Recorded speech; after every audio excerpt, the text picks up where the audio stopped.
Hello, I'm Kieran, and this is the reading of the one-shot, The End of an Era and the Beginning of a Millennium, by Lapatitichon, on AO3. This one-shot is a part of a series of one-shots. So far, it is the only part out, though. Without further ado, here's the summary. When the first quirks started appearing, the Sailor Sensei, who had been preparing for a very different world, didn't know what to do. Even though Setsuna could no longer see the future, they knew far too much had changed for it to be the reality Chibiusa had come from. For the first time, there was an uneasy hope that in this future, the queen and her soldiers would not be needed. And they were partially right. The world didn't need crystalline palace and a queen. What it needed was heroes. Or, after years of fighting, Usagi finally gets her happy ending. Sort of.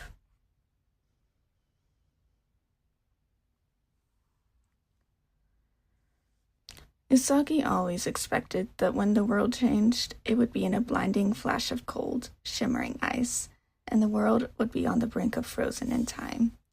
She spent her time counting down the days until the world broke so far beyond repair that only the silver crystal could put it back together. Until she had to be the queen. For as long as she could remember, which, if you included her last life, was a long time. That was a role she always dreaded. Even Princess Serenity, in all her royal etherealness, dreaded the thought.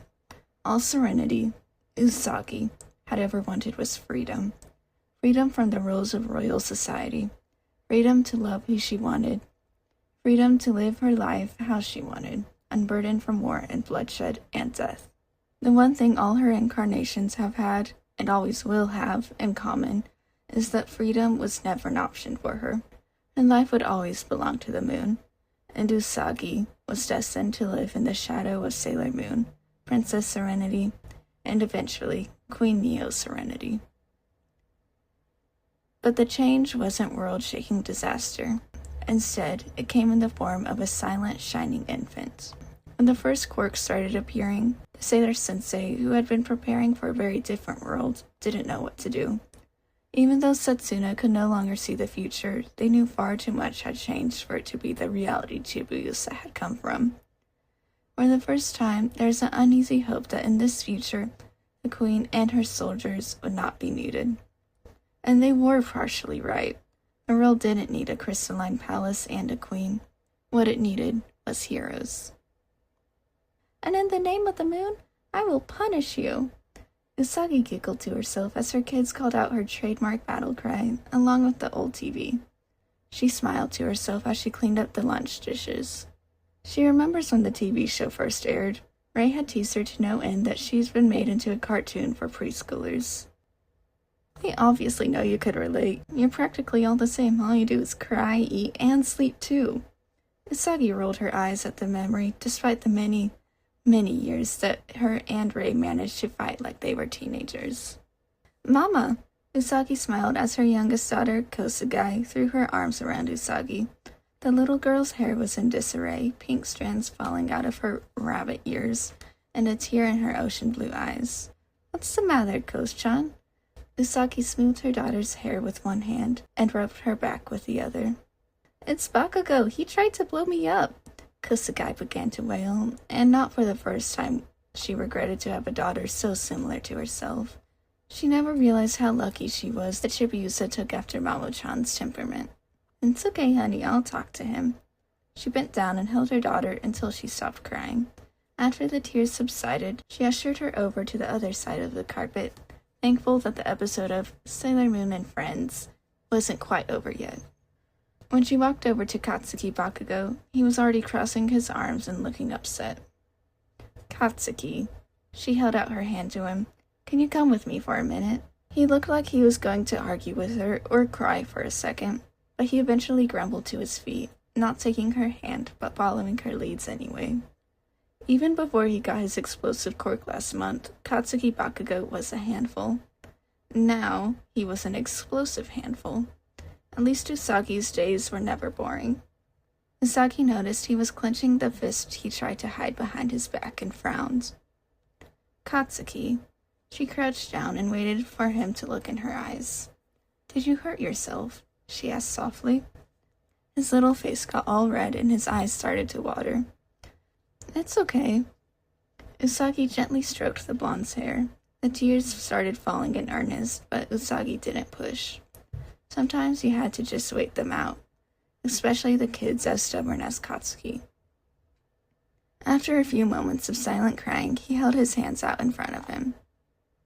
They were red and irritated with some heat blisters in the creases. His body wasn't used to his quirk yet then. It happened often with kids who manifested their quirk early, unfortunately. "Let's get you cleaned up." It was a practice routine. She lifted Katsuki up on the counter next to the sink. She cleaned his hand with a cold washcloth before resting both small hands in her palm. Usagi took a deep breath, searching for the power deep inside her. It's the same power she once used to transfer into Sailor Moon. These days, she found a much more practical use for her powers than crime fighting in a miniskirt.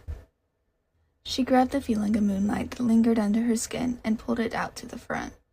Her palms glowed a soft gold, same to the crescent moon that shimmered slightly on her forehead, almost transparent, only noticeable in the low light. Katsuki's palms shone, the redness and injuries dissipating as they were bathed in gold.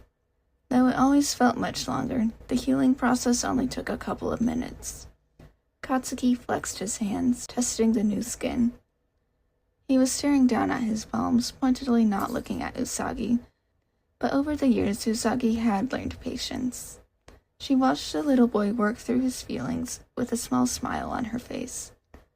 She could literally feel his inner turmoil, a power she picked up sometime in the last couple 100 years. "I didn't mean to," Katsuki grumbled, glancing over at Kosuke. "Why don't you tell me what happened, then?" His little cheeks turned pink with embarrassment. Very quietly, he said, "She scared me." "And when she scared you, your quirk accidentally went off?" He looked down at his hands and nodded. She didn't need empathy to know he felt guilty. Usagi rested a hand on top of his head. He looked up at her with bright red eyes that reminded her of her first daughter. "Did you say you're sorry?"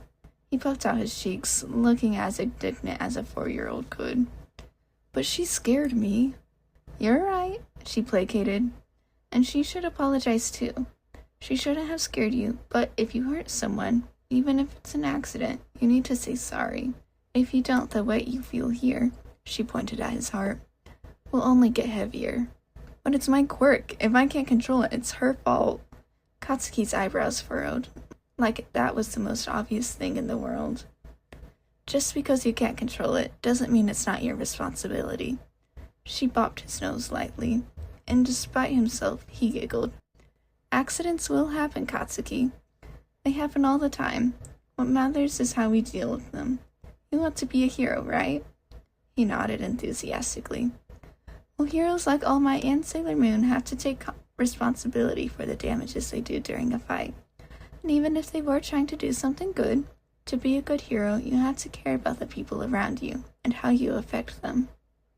He seemed to contemplate this for a minute. It wasn't something kids heard enough these days if you asked Usagi.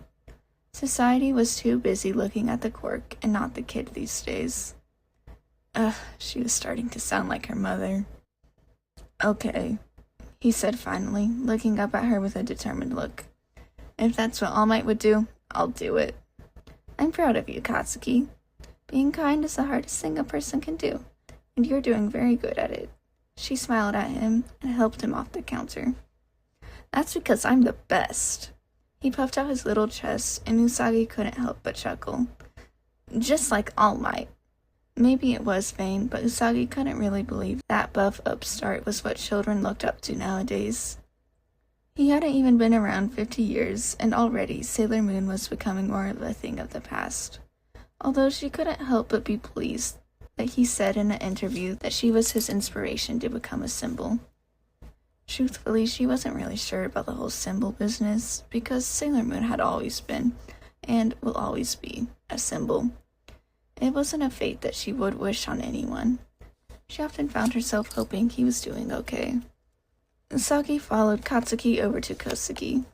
He paused and looked back at her. She nodded encouragingly, and silently hoped her daughter would be, well, like Usagi about the whole thing. He tapped the pink-haired girl's shoulder, and she immediately glared at him. "What do you want?" Kosuke was absolutely venomous for a 4-year-old.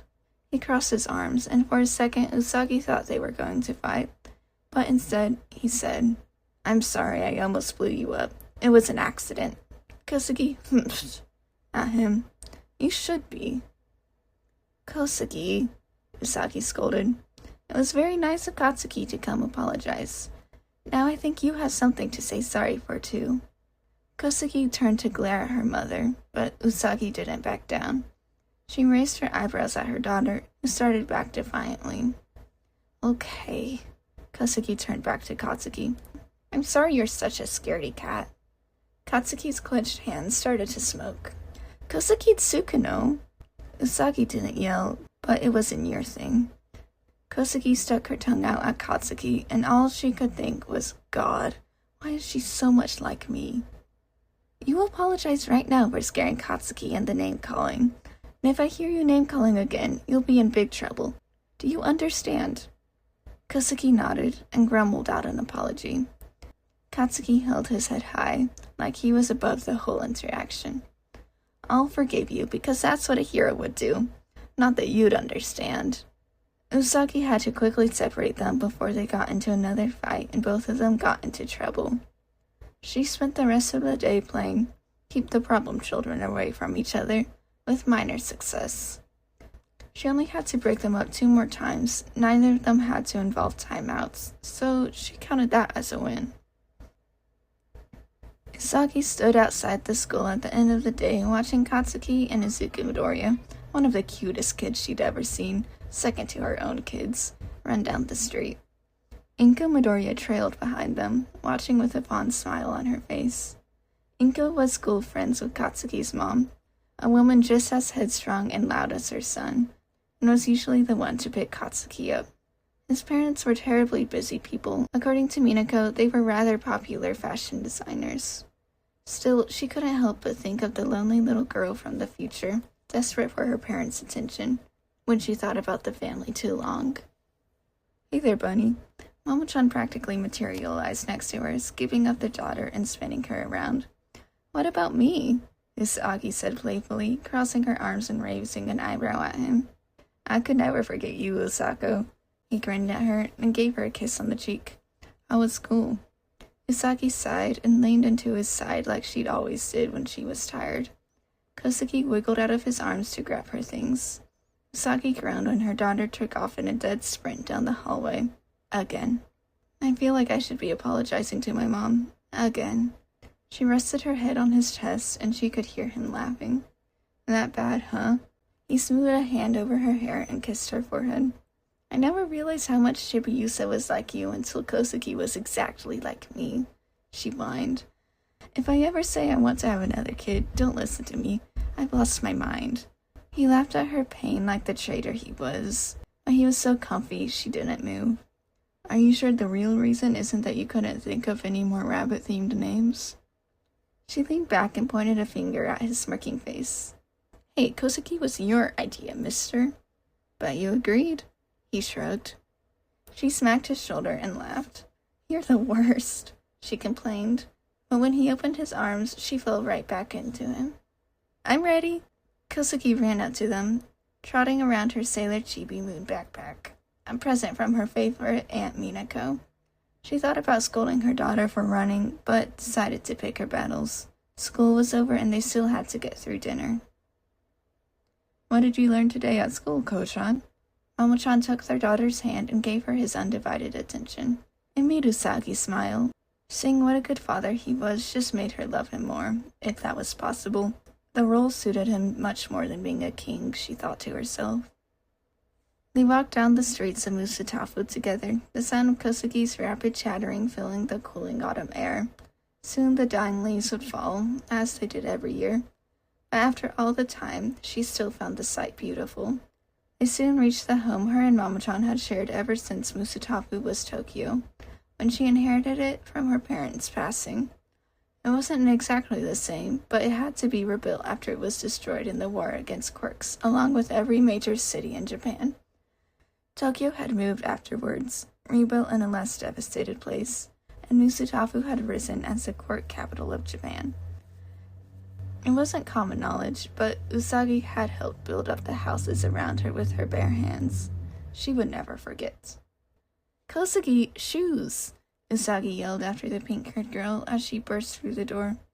She sheepishly toed off the shoes and put her slippers on before walking towards the kitchen. "Good goddess," Usagi sighed, shaking her head. "What are we going to do with the girl?" Mama-chan kissed the crown of Usagi's head. "Love her as she is and try to guide her the best we can." Usagi scoffed. "What are you, a fortune cookie?" "I predict a wonderful homemade dinner in your future," he teased. "Does that mean you're cooking?"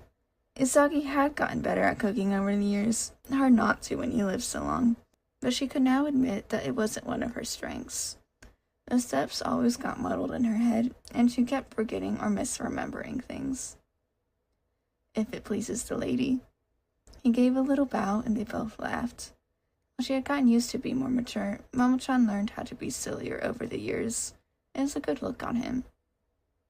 They made their way to the kitchen where Kosugi was munching on some of Mako's cookies. "Don't spoil your dinner," Usagi warned. Then she had a flashback of her mom saying the same thing to her after school. Yikes. Usagi started to help Mama-chan prep dinner. Gyoza wasn't hard to make, but it required a bit of work. It always went faster when they helped each other in the kitchen since they couldn't count on Mako to make all their food. "So," Usagi asked as she chopped up some vegetables, "have you heard from Chibiusa?" Mama-chan was mixing the dough next to her, focused on his measurements. "Not since the thing with Endeavor last week. You know, she gets that from you." "What? I didn't tell her to insult the number 2 hero on live TV." "You didn't have to. You raised her to call out injustice when she sees it, no matter who it is." She sighed. "Still, it's bad enough that she takes so many international missions. I wish she wouldn't also terrorize our local heroes.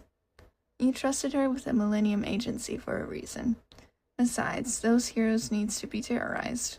God knows their egos could stand a hit or two. You're just as bad as her, and you say she gets it from me." Usagi paused, looking to cut up her veggies. She trusted her daughter. Chibiusa was strong, capable, and smart, and she was more than qualified to run a hero agency than Usagi ever was. Not that Usagi had done most of the running. It's mostly Minako and Ami. "Still, I'm her mother, and I have a job to worry about her." "I know, I feel the same." Usagi wouldn't say she missed hero work. It was only recently, relatively speaking, that Sailor Sensei were able to take a step back from the hero game. Occasionally they would suit up again, but ever since All Might had come into the picture, they were able to lead relatively normal, mundane lives. Despite not living in the future of Crystal Tokyo, Chibiusa still remembered her alternate life. A part of her would always be the princess raised to protect love and justice. So instead of dissolving the Millennium Agency, the first Japanese hero agency founded during the war, it was passed down to Sailor Chibi Moon and Sailor Saturn. Eventually, the Sailor Quartet would awaken and take their place next to the princess. But no one knew when it would happen, or what the catalyst would be. Usagi would never get in the way of her daughter's dream, but she could wish it was something less dangerous, a bit closer to home. "I can see the steam coming from your eyes." Mama-chan wrapped his arms around her waist. "It'll be okay." She turned around and put her arms around his neck. "Okay." She could feel the love she had for him filling her chest. It's like the first time a beautiful prince held a lonely princess. "I love you, Mamo-chan." "I love you too, Uzako." He leaned down and pressed a gentle kiss on her lips. "You, gross!" Kosugi manifested in the doorway with as much disgust and outrage as a 4-year-old could. The couple broke apart and laughed as their daughter continued to complain about them being too lovey-dovey. Later that night, when she was washing dishes, Usagi turned on the TV to help pass time. She had just gotten off the phone with Mako, who was telling her how lonely she'd been since Shota moved to Naruhata. Since he graduated UA last year, Mako had been having trouble finding someone to help around the cafe. Usagi also suspected that she is worried about him being on his own again, especially since Obero's accident. Usagi wondered how long it'd be before Mako had found some other kid to take in. Probably not long. In other news, the newscaster with vines of blue flowers for hair said, the well-known Japanese heroes, Sailor Chibi Moon and Sailor Saturn, are working in tandem with well-known Australian hero, Vapor, to stop a group of arsonists in the Australian outback. Apparently, before the heroes arrived, the fires were untamable.